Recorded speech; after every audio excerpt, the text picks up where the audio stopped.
Bucks, we'll start with the easy one. Do you think this week it'll be Travis's last game for the club? It'll be Travis's last game for 2016. No, that's an external story. It's not ours. How do you coach him in this situation, Bucks? Is it just absolute business as usual, or do you take into account the other circumstantial stuff or external stuff? No, we don't take into account any of the external stuff. He's got a contract for next year. He's next best suited to the role that we need played on Sunday. We want to win a game of footy, so that's where our entire focus is. So when you talk to him, it's purely on field. Yeah, you talk to him normal. That's the normal. Yeah, and that's been the same right through, pretty much right through the year. Has his future come up at all? I mean, is that something you've discussed as yet, or? Well, we constantly talk with every player about where they're at, where they want to go, how they're going about it. So, Trav's not isolated in that regard. But you can't guarantee that it'll be here next year. He's contracted. How is the preparation for Hawthorn? It seems that you've not wanted to experiment or try too much. It's been to win more so than anything else. I imagine that's still the focus this week. We made a commitment after the bye that we were going to have a crack at it. We were going to play consistent footy, and really even after the Adelaide and North Melbourne games where we got done, we were still really keen on picking our best available 22. And I mean it's not earth-shattering stuff. There's a lot of players that aren't available to play, but the players that have been available have executed pretty well. And we've had a pretty tough draw in that back half, but we've played some of our better footy for the year, and we want to see more of it on Sunday. Do you think do you give the team a pass mark for the second half of the year? Not necessarily the first half, but are you satisfied with the performance in the second half? Well, we're 5-4 from 9 games, and as I said, we've played. We've taken some good scalps and been competitive against others, but we're still not satisfied with that. I think the real positives have been in the performances of Brodie Grundy, Rupert Wills coming in for a handful of games and doing really well. James Aish stepping up and showing us what he's capable of. Brain Maynard's continual development. Adam Treloar establishing himself there. I mean, getting to have a look at Tom Phillips, Ben Crocker again. So that's been the most pleasing parts of it. But I think in and amongst all of that, the strength of leadership of Pendles, Steele, Tay while he was there before going out. Brownie's playing his best footy for the year. So that really strong leadership has been the glue that's pulled all of that together. So they're the things I'm most encouraged by. Are you pleased with how the performances they are putting up, given just how far removed you are from your best 22 or 25? Yeah, and that's been lost a little bit in the whole argument or the whole understanding of what's going on, but probably exposes us a little bit for the first half of the year for not being able to buffer those injuries as well as we may have. Our list is still maturing, and we've seen that maturation throughout this season. We're handling our injury status a lot better in the second half of the year than we did in the first half of the year. It's not much better, but we're playing more consistent footy. We're handling it. So some guys that have been thrown into roles. I missed Josh Smith with that other one, with another comment as well.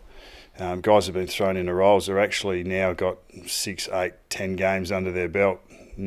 So in the first 2 or 3 or 4, they were struggling to fulfil role well enough, and the team's result went accordingly. But now they've stepped up and they're a little bit more only sort of still lightly raced, but more confident in what the role is and what they're required to do, and the team's performance improves as a result. It's no surprise.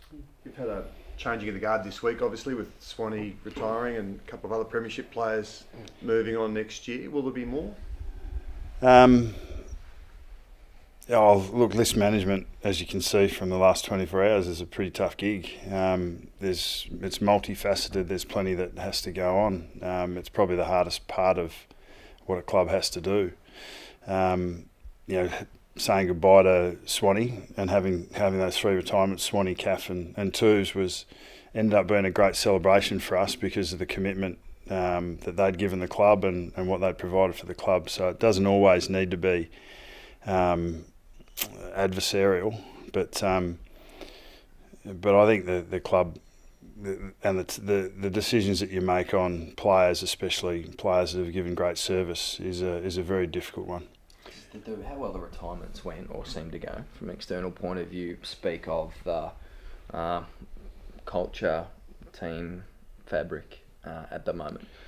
It did seem to go really well this week. Yeah, well, looks in the end, our players never feel like they're finished.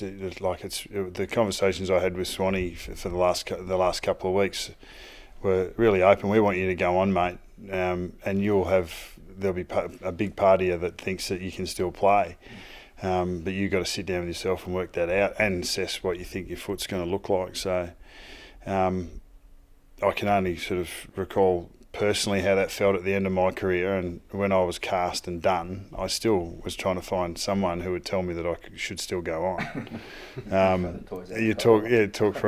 find 100 people, but in the end, it is a really, as I think I've said it a couple of years ago, it actually. I think we saw the character of Alan Tuvey, Brent McCaffer, the way that Swanee carries himself, and obviously his is a little bit different, being completed by injury. But you definitely you see that shine through with the guys that retired early this week and their commitment to themselves, their understanding of where they sit, and the fact that their lives aren't done. They've got relationships, and they'll go into the next phase of what they're going to do with their lives. It's a pretty stark contrast. Swanee's farewell to what happened yesterday to Boomer. What was your reaction when you heard that Boomer wouldn't go on? Yeah, it was probably a little bit,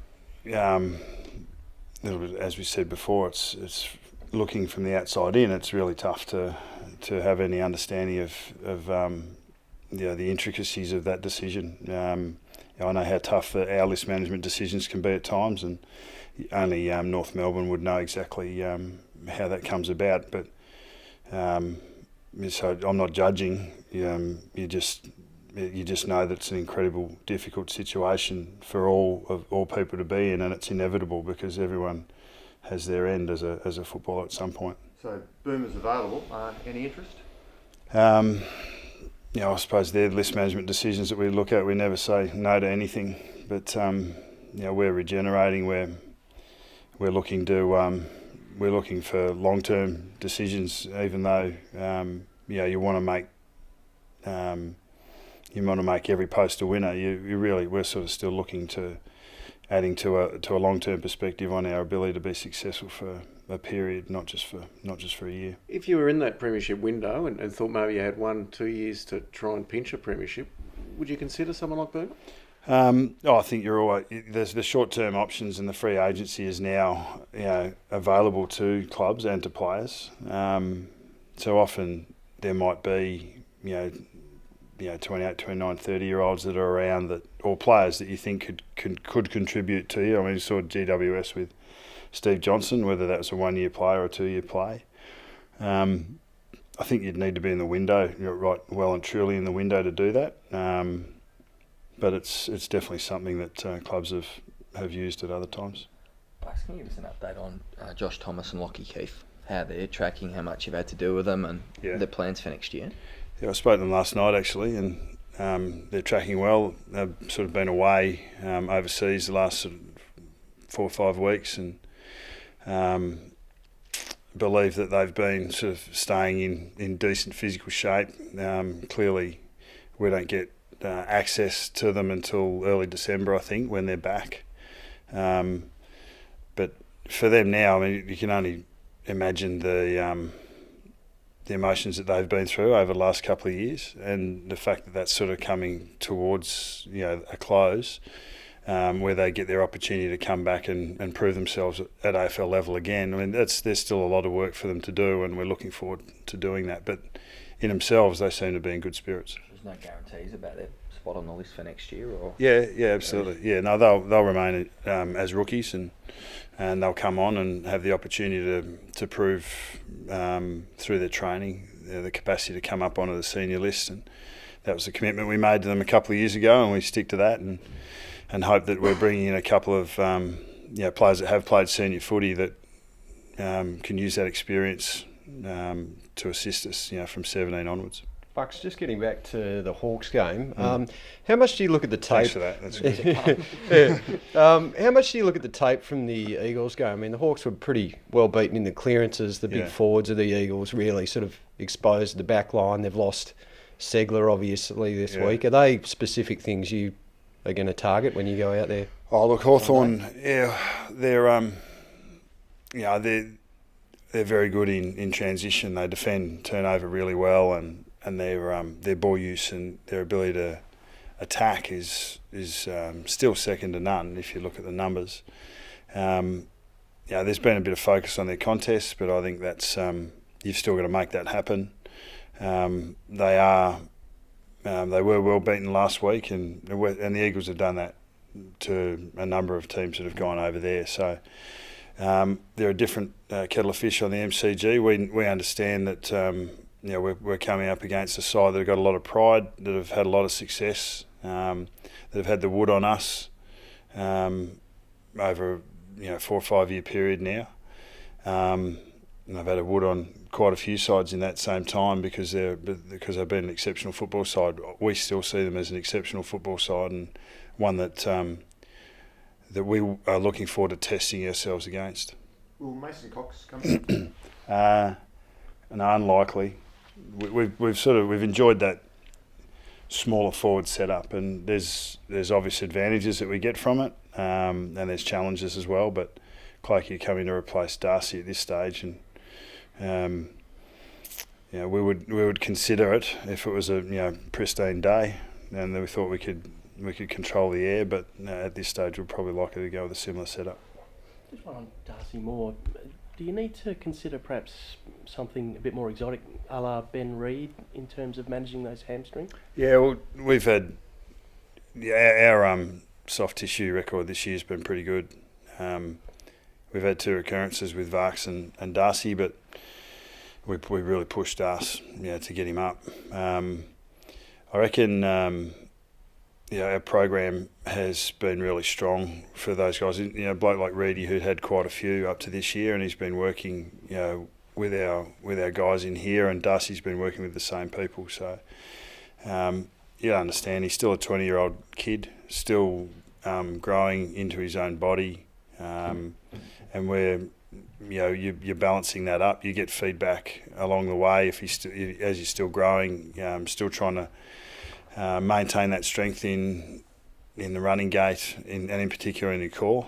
We'll keep working with making Darcy a more robust, stronger athlete, and another pre-season will do him well. No German doctors just yet? No. No. Thanks. Thanks, Bucks. Cheers. Thanks, guys.